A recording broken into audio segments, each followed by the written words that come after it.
Hello, everybody. Welcome back to the Leo Effects. Thank you very much for joining us this evening.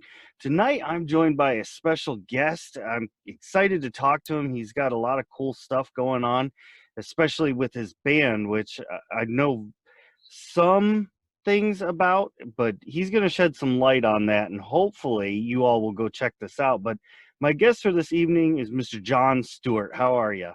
Good. How you doing? Nice to meet you. Yeah, nice to meet you as well. I'm doing very, very good. Today was a splendid day. Cool. Yeah. Well, let's just dive right into it, shall we? Yeah, go right ahead. Cool, cool.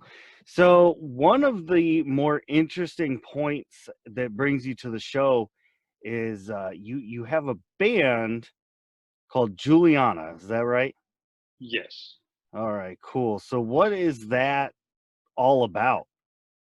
Well, it's a band I formed. I was writing a lot of country stuff, but I wanted to start writing some Latin music. I didn't have a Latin singer, so I came across a singer that sent me an audition tape, and then she's not Latin; she's 100% Jewish. And we were in the studio, and she said she spoke fluent Spanish, and I'm like, really? Can you sing it? She said, yeah. So I played her something that I had written, and she sang it. And it was beautiful. So that was the start of that whole thing there. And we since then we've written 7 songs, four already recorded, and Wow. here we got to record. So it's going very fast, and she's awesome. She's got a great voice. You would never know she's not Spanish. I have some Latin friends here in Florida, and I send them the songs, and I love them, and I had no idea. But no one in the band is Latin. No one at all. No one at all is Latin.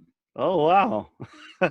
What made you decide to, I mean, you said you were doing country stuff and then you decided to go the route of a Latin style. What brought that on? Well, the country stuff's so commercialized now. Nashville's not what it used to be. And I just had all these rhythms and melodies in my head. When I pick up the guitar, it just come out. So I just figured I'd give it a shot, and it's either going to turn out horrible, turn out okay. That's fair. That's fair. Yeah. Do you have like an album coming out soon, or have you just been working on like singles or? Yeah, we're working on mostly singles now. We're in the process of talking to a label that may want to put out an EP, but right now we're just releasing singles. We have one coming out tomorrow on the 2nd, Mm-hmm. Spotify and all the platforms. We have one already out, but we have all 4 of them that we recorded on our website. They're already there. Right. And like I said, we have 3 more that we've written, but we haven't recorded yet. Cool.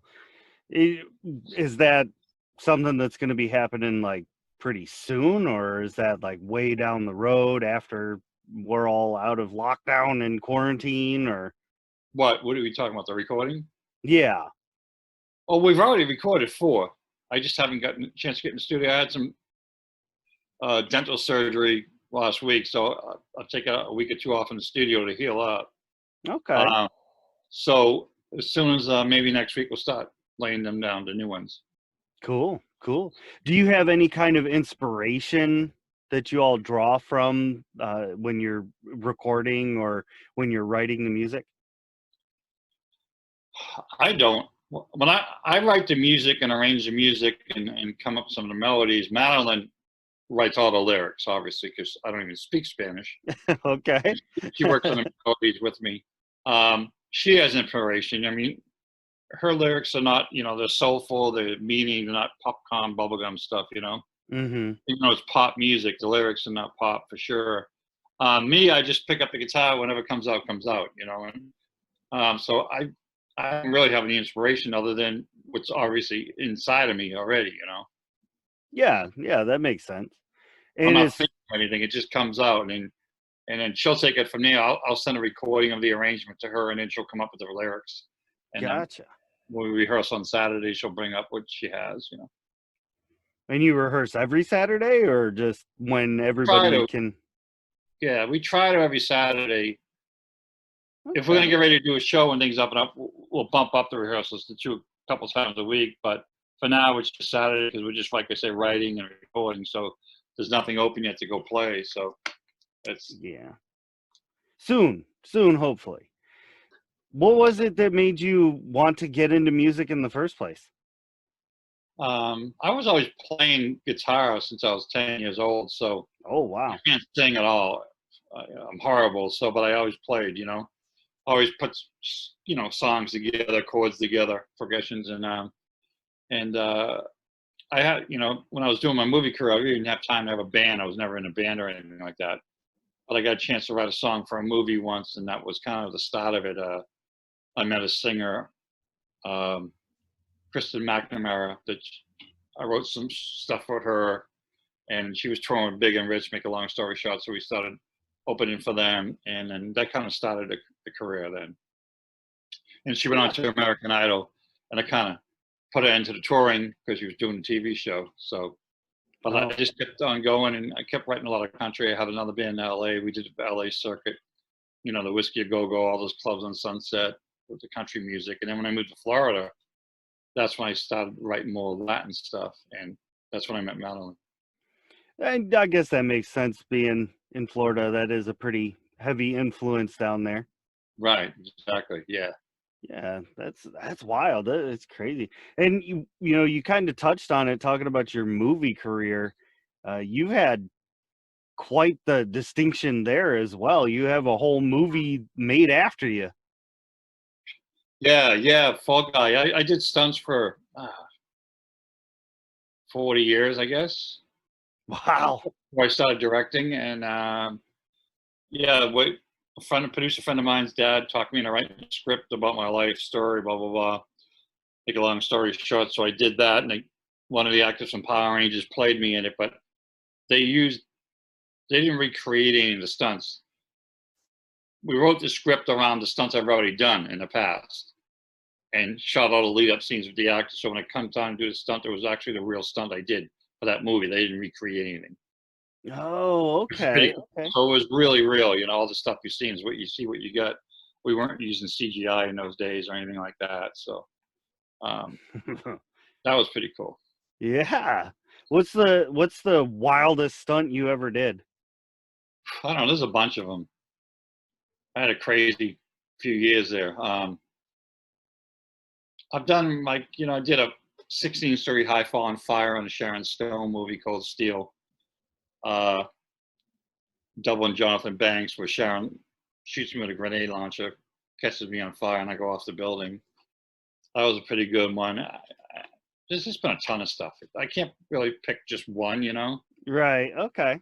The craziest, not the craziest one, but the most wildest one for me is we had to swim down the Kern River in California, which is class 5 rapids. And you have no control over that. It's Mother Nature, you know what I mean? Mhm. And that was pretty spooky jumping in there for the first time going, what the hell's going to happen? You didn't know. Oh man. How do We you had, work up the nerve to do those kind of stunts? you just, I think some guys are just born with it. They want to do it. You know what I mean?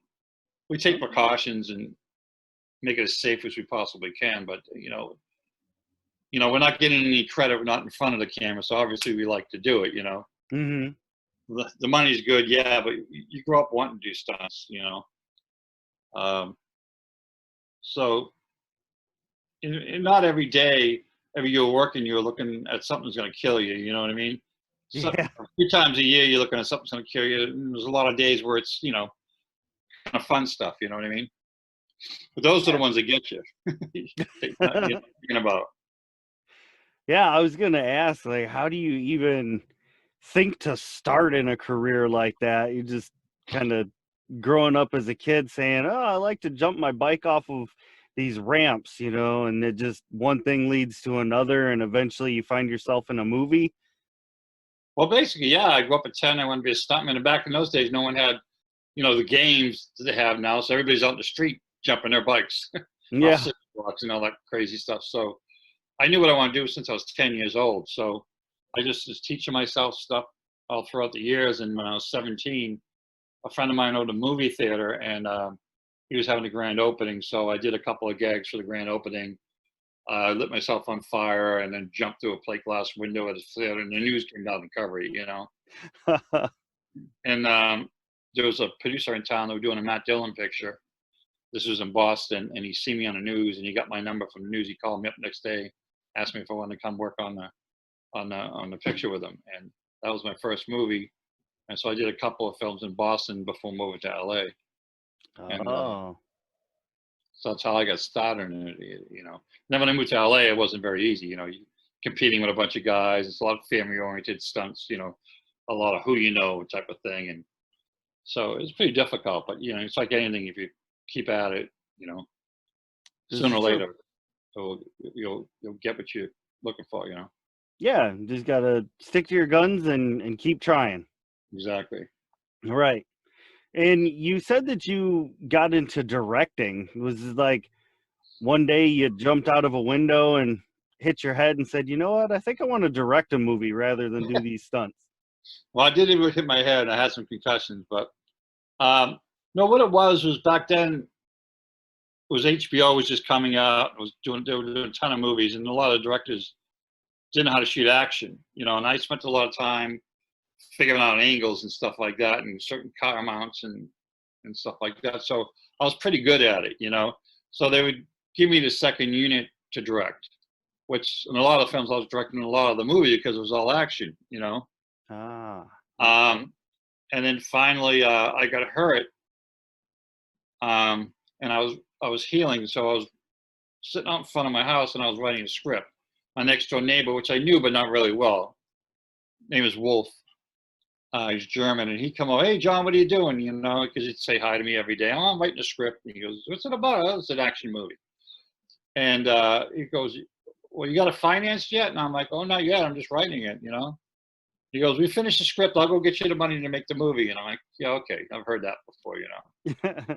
But he did. He mortgaged. He owns a Porsche dealership, and he mortgaged that. And he came back like a month later, and we got the movie. We got the money to make the movie. We went down to Texas. We shot it. So it was the Holy first movie cow! I ever directed, and that was in 1988. And the funny thing is, Alamo Drafthouse Theaters just Tim League. Someone showed it to him. They had this. It was called Action USA, and it had a little cult following for all these years, but no one really knew about it because it came out in '88 and it was forgotten about.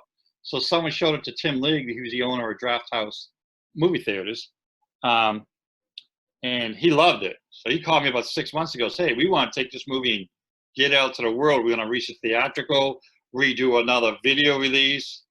Uh, so they did, and it came out last Sunday on demand. And November 6th, it goes throughout the country in this theater chain, and and they got deals with Walmart and all the streaming services. So it's pretty cool that this movie we did in '88 is now resurrected, you know, and That is it cool. hopefully going to have a bigger following. Yeah, Yeah, and what was it called again? it's called Action USA.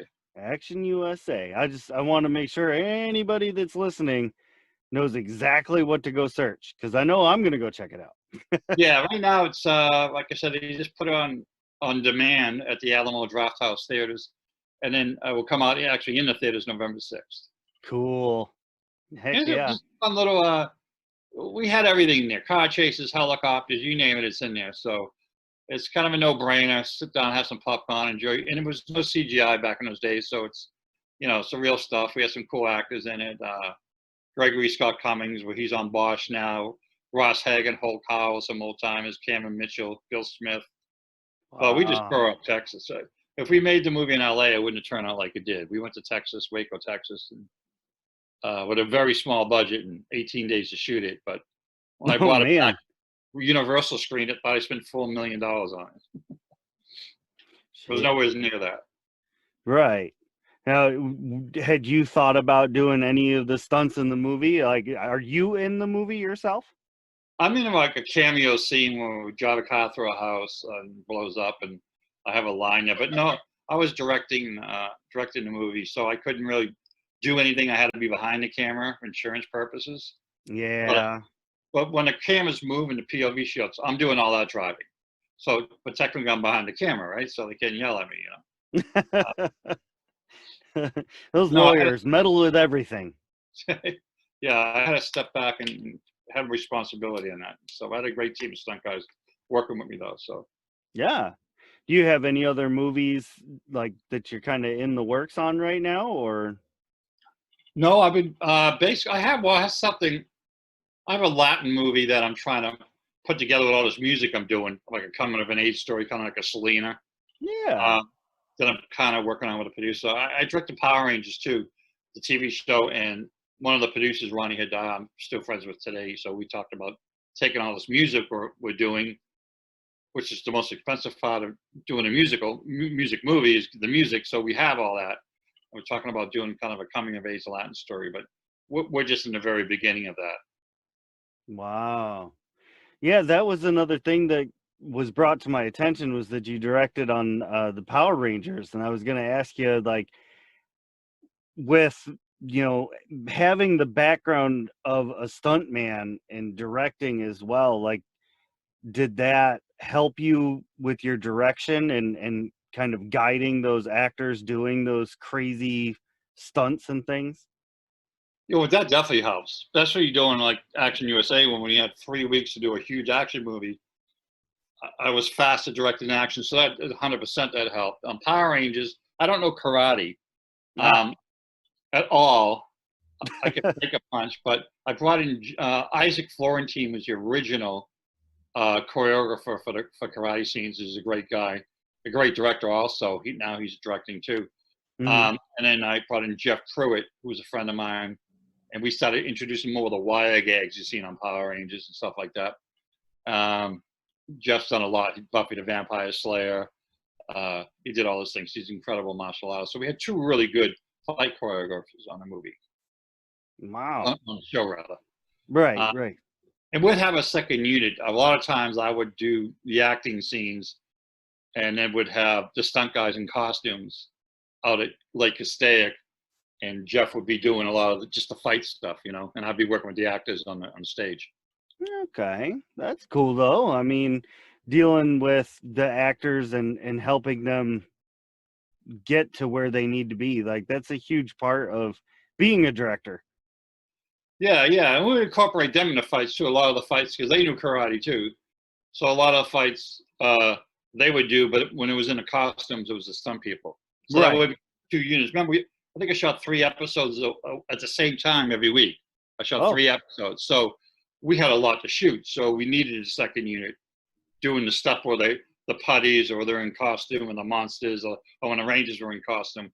That was Jeff was off doing that kind of stuff, Mhm. uh, fight stuff while I was dealing with the actors on the stage. Because if not, we would never make the schedule. Right. Well, I mean, from watching the show when I was a kid growing up and just knowing and remembering what I do from that, you had to have done a pretty good job because it was pretty believable. And I never would have guessed that you didn't know karate. And just like I never would have guessed that you didn't know how to speak Spanish with how Juliana sounds. So, Exactly. I've been listening to the stuff on YouTube that I was able to just kind of scrounge up, and it's really good music. Oh, thanks. I hope you listen to it with some good speakers because we have a great studio down here and an engineer. So it's really we're not doing anything with computers. It's all real musicians. Real percussions. Yeah. Uh, and so it really does sound good when you listen to it with some good speakers. You can hear the bass and the percussions and stuff. So I hope you get Yeah. a chance to listen to it through a good sound, not your phone. You know what I mean? Right. No, no, I did. I listened on my computer, and it really does. It sounds amazing. And you Oh, can thanks. definitely tell that you're using actual instruments and that you care about what you do. Right. Yeah, that was the thing when we started this, and while the engineer likes working on this because we're not taking the cheap way out. We're having live players play it, and that's what we want to do. Yeah, Uh, absolutely. and I think for that kind of music, you need to because there's so many. Like it would take us 4 or 5 hours just to do a drum session with all the percussions and uh, the elements we have just to put that together. It takes a long Hmm. time. So, Totally worth it though. oh, thank you, appreciate it. No I wish problem. Madeline was there. She's great. You'd love her. Uh, she's really a good singer. I mean, her voice is just soothing, Yeah. uh, and it just kind of fits. It's been really fast. We didn't start this too long ago. It's only been a few months. Oh yeah. That it is quick. Yeah, it's very quick. We just I hope I hope the world opens up so we can go tour. Oh, that would be amazing. That would be really cool to see Yeah, for it'd be sure. fun playing this stuff in front of a live audience. Yeah. Well, with these last few moments of the show, do you have any kind of social medias or websites that you want to tell the listeners to head to? We have all the Instagrams and the Facebooks and all that, but the easiest way to get all of them is just go to the website. That has the songs you can download and they're free. Hmm. Has the videos, it has the links to all social media. And that's julianamusic.com. So it's pretty simple. Yeah, I mean, that simplicity is key. It's easy to find. I'm going to provide a link for it as well so that people can just click and go. Cool, I appreciate it. Yeah, we want to get it out there and hope people like it. Absolutely. And I think they will. It really is a good, just a nice beat, good melody. The instruments are fantastic. The singing is great. Like everything about it is just, man, I can't say enough good things. Oh, I appreciate the kind words. Yeah, it's good dance music. And once you want to get up and feel good and dance, you know what I mean? It really does. It really feel good music. That's exactly what I was thinking of. Like, yes, And yes. I grew up on rock and roll, so I try and put a little of that guitar in there, a little of that flavor in there, so it's not too popish. But it's working so far. Yeah, Hopefully, yeah, it'll keep I think working. so. Well, John, I want to say thank you so much for coming on the show today. I really appreciated talking to you. You're a fun guy. You got lots of good stories. And I know this was kind of short, but man, I really want to get word of Juliana out there for you. So thank you for coming. I really appreciate it. Nice to meet you. Yeah, absolutely. Stay in touch. And when you got more projects, you'll have to let me know. Sure, we will for sure. Yeah. And thank you to all the listeners who tuned in to check this out. Thank you all very much. Without beautiful people like you, I would not be doing this show. So thank you, thank you, thank you. And we will see you all next time. Take it easy.